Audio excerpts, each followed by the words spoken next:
को सहयात्री पत्रकार राजीव खत्रीज्यूलाई राष्ट्रिय स्वतन्त्र पार्टीमा स्वागत गर्न चाहन्छौँ र उहाँलाई स्वागत गर्ने क्रममा अनुहार एउटा सक्षम सबल र यो देशलाई विभिन्न आवाजविहीनहरूको आवाजको रूपमा काम गरिरहनु भएको सफल पत्रकार चर्चित अनुहार हाम्रा मित्र र आजदेखिको शुभेच्छुक सदस्य समर्थक सहयात्री सहकर्मी सबैजनाको उपस्थितिले देखाइरहेको छ कि यो विशेष क्षण किन विशेष छ भनेर। आज राष्ट्रिय स्वतन्त्र पार्टीको एउटा अर्को संयोग पनि रहेको छ कि यस पार्टीमा सम्भवतः नेपालको सबैभन्दा धेरै पत्रकारहरूको सङ्ख्या रहेको छ र त्यसमा पनि सफल पत्रकारहरूको। म आफै पनि 5 वर्ष टेलिभिजन कर्मीको रूपमा काम गरेको छु र अघि भर्खर केही पत्रकार साथीहरूलाई भन्दै थिएँ कि म आज त्यो कुराले मलाई सहज र एउटा राजनीतिक अभ्यास गर्न प्रवक्ताको रूपमा काम गर्न पनि सघाएको छ विगतको अनुभवले। त्यस्तै हाम्रो पार्टीको एउटा अभियानबाट सुरु भयो। यसको अभियन्ता, यसको नायक, यसको सुरुवात गर्दा हाम्रा पार्टी सभापति नै पत्रकारिताको पृष्ठभूमिबाट आउनुभएको छ र आज जस्तै शोभिता गौतम, निशा डाङ्गी, दीपक बोहरा लगायत अन्य धेरै पत्रकारहरूको लिस्टमा आज एउटा अर्को पत्रकार राजनीतिक कर्मीको रूपमा आजदेखि परिचित हुँदै हुनुहुन्छ र हामी एउटा आशलाग्दो अनुहार, एउटा सक्षम सबल र यो देशलाई विभिन्न आवाजविहीनहरूको आवाजको रूपमा काम गरिरहनु भएको सफल पत्रकार चर्चित अनुहार हाम्रा मित्र र आजदेखिको सहयात्री पत्रकार राजीव खत्रीज्यूलाई राष्ट्रिय स्वतन्त्र पार्टीमा स्वागत गर्न चाहन्छौँ र उहाँलाई स्वागत गर्ने क्रममा ब्याच लगाएर उहाँलाई स्वागत गरिदिन पार्टीका कार्यवाहक सभापति आदरणीय डिपी अरियालज्यूलाई अनुरोध गर्दछु।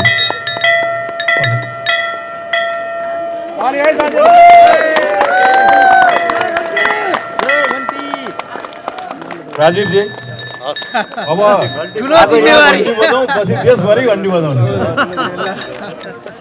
है, कडाले जोरले बजाऊ है।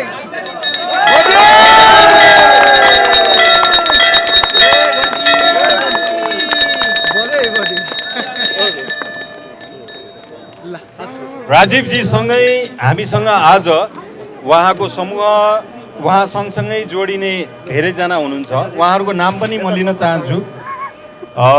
राजीव खत्रीज्यू हामीसँग जोडिसक्नुभयो, जो उहाँको ठेगाना कीर्तिपुर काठमाडौँ रहेको छ। उहाँ सञ्चारकर्मीको रूपमा कार्यरत हुनुहुन्छ।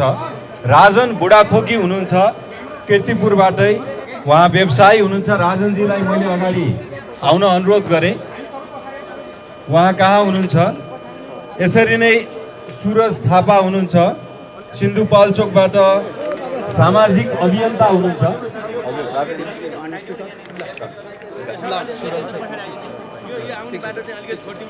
सुरज थापा सिन्धुपाल्चोक निवासी सुरज थापाजीलाई आउन अनुरोध गरेँ।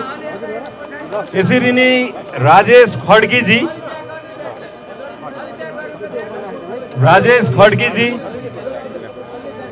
सुजन बुढाथोकीजी काभ्रे पलाञ्चोकबाट हुनुहुन्छ। उहाँ विगतमा नेकपा एमालेमा रहनु भएको थियो र महाधिवेशन हुँदै गरेको बेलामा उहाँले पार्टी छोडेर राष्ट्रिय स्वतन्त्र पार्टीमा आबद्ध हुने निर्णय गर्नुभएको छ। पूर्ण शाही हुनुहुन्छ काठमाडौँबाट, उहाँ विगतमा माओवादी केन्द्रमा रहनु भएको।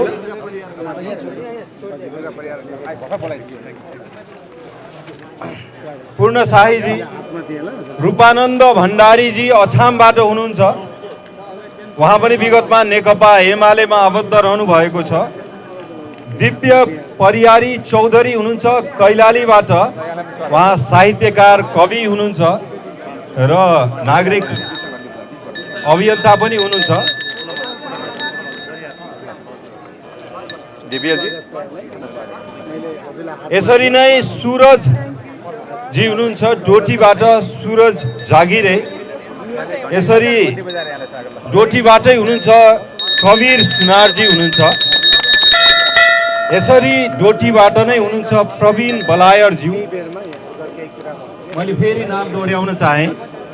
राजीव खत्रीज्यू पश्चात राजन बुढाथोकीज्यू ब्याज लगाएर गइसक्नुभयो। सुरज थापाज्यू, राजेश खड्कीज्यू, सुजन बुढाथोकीज्यू, सुरेश तामाङज्यू, पूर्ण शाहीज्यू, रूपानन्द भण्डारीज्यू, दिव्य परियारी चौधरीज्यू, दिव्य प्रयासी चौधरीज्यू, सुरज जागिरेज्यू, कबीर सुनारा, प्रवीण बलायर, तीनैजना डोटीबाट हुनुहुन्छ। उहाँहरूलाई अगाडि आउन र ब्याज ग्रहण गरिदिन अनुरोध गरे। त्यसपछि अर्को लिस्ट छ।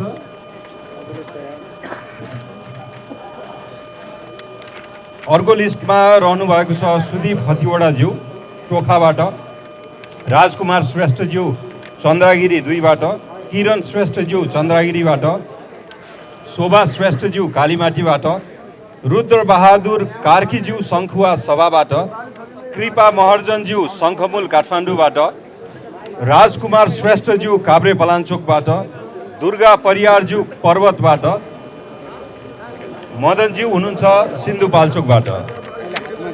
फेरि मैले रिपिट गर्न चाहे, सुदीप खतिवडाज्यू टोखाबाट, राजकुमार श्रेष्ठज्यू चन्द्रगिरीबाट, किरण श्रेष्ठज्यू चन्द्रगिरीबाट, शोभा श्रेष्ठज्यू कालीमाटीबाट, रुद्र बहादुर कार्कीज्यू शङ्खुवा सभाबाट, कृपा महर्जनज्यू शङ्खमूलबाट, राजकुमार श्रेष्ठज्यू काभ्रे पलाञ्चोकबाट, दुर्गा परियारज्यू पर्वतबाट, मदनजी सिन्धुपाल्चोकबाट।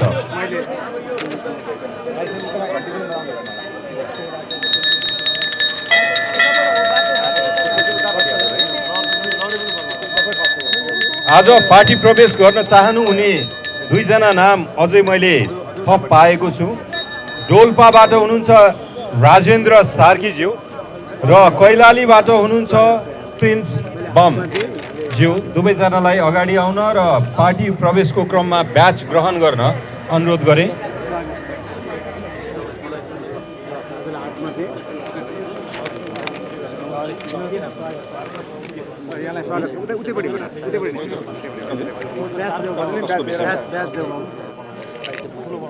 हो चौधरीजीले तपाईँ बोल्ने हो एकछिन है, उहाँ बोलेपछि अब राजीवजी के बोल्नु, तपाईँ उहाँ बोलेपछि।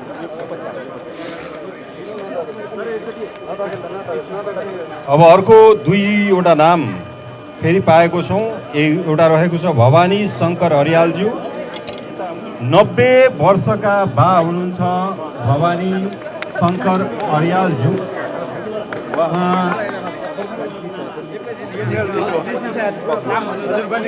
भवानी शङ्कर हरियालज्यू।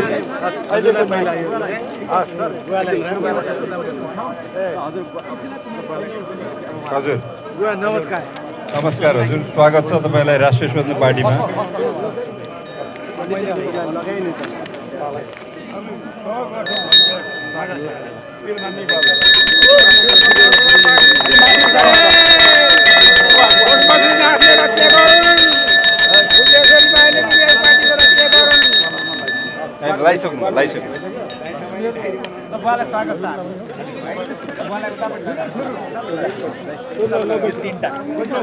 अब केही बेरको लागि रोकौँ र राजीवजीबाट केही सुनौँ अनि त्यसपछि फेरि अर्को चरण गरौँला। नाम टिप्दै गर्नु, नाम टिप्दै गर्नु। अब सुरुवात कसरी गरौँ? जय घन्टी।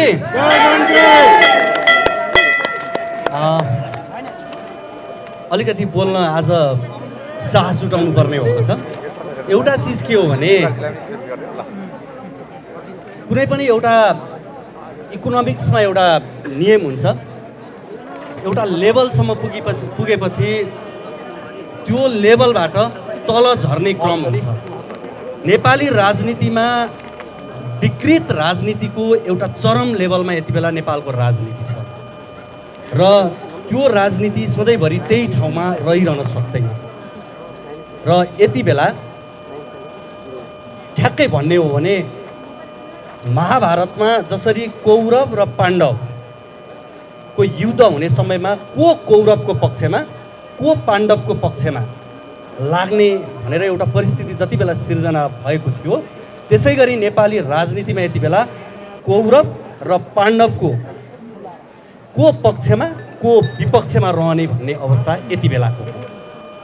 र मैले यति बेला पत्रकारितामा रहँदा जतिखेरसम्म मैले भुइँ मान्छेको आवाज बोलेँ भन्ने मलाई लाग्छ, सिंहदरबारभित्र या बालुवाटारभित्र मन्त्री परिषदका बैठकहरू रहँदा त्यहाँ के निर्णय भए र त्यो निर्णय बाहिर आएर प्रवक्ताले भन्दै गर्दा जस्ताको तस्तै मैले त्यसलाई पस्किनलाई कहिले पनि रुचाइनँ।